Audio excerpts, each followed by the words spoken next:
And at FIFA, we can only and strongly disapprove. Benfica. Yeah, we've had a statement from Gianni Infantino, the FIFA president, who is always very vocal when it comes to speaking out against racism.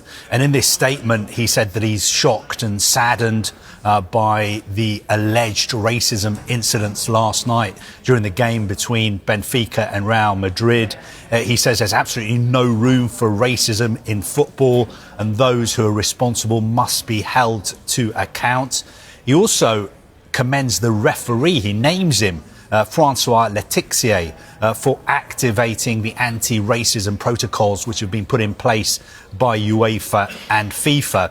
And he finishes off by saying that FIFA and football shows full solidarity to victims of racism and any form of discrimination.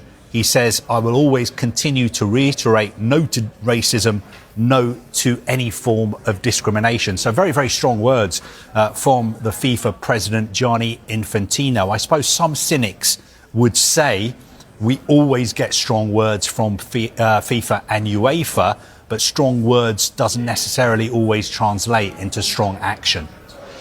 Speaking of actions, UEFA has launched an investigation now. What happens next? Well, what they've done is they've appointed an ethics and disciplinary inspector who is going to look into what happened last night. Now, their job will be to gather evidence, to conduct interviews with relevant parties, and this process normally takes weeks. I wouldn't expect it to be done very, very quickly.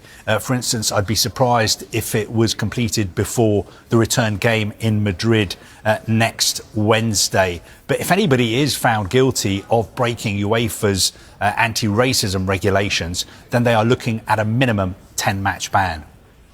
There was a high-profile incident 5 years ago between Slavia Prague and Rangers. What happened? Yeah, it is interesting. This was back in April 2021.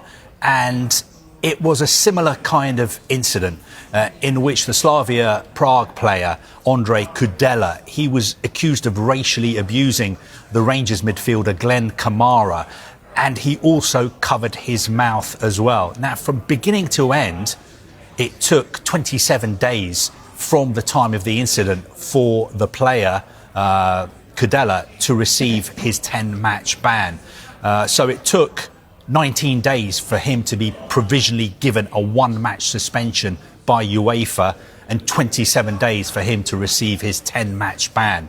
So looking at what has happened in the past, specifically that case, it would lead me to believe that there's every chance that Prestiani, who insists that he did not direct any racial insults towards Vinicius Jr., it would point to the fact that he is likely to be available for selection in the return game next Wednesday in Madrid.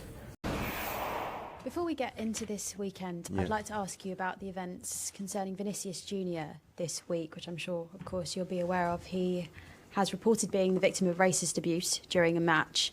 And, of course, that's being investigated. Jose Mourinho has received some criticism for saying that his celebration made the situation worse. I just wanted to ask you, what have you made of that situation? That situation and all the situations that involve racism, I condemn it. There's no place for racism in football, in society. And for me, it's final. Totally condemn it. And do you feel that authorities in football are doing enough to make sure that there is no racism? I hope so. And they continue and try to eradicate all over the world. That's my view. It's finished. Thank you, Nuno. Thank you.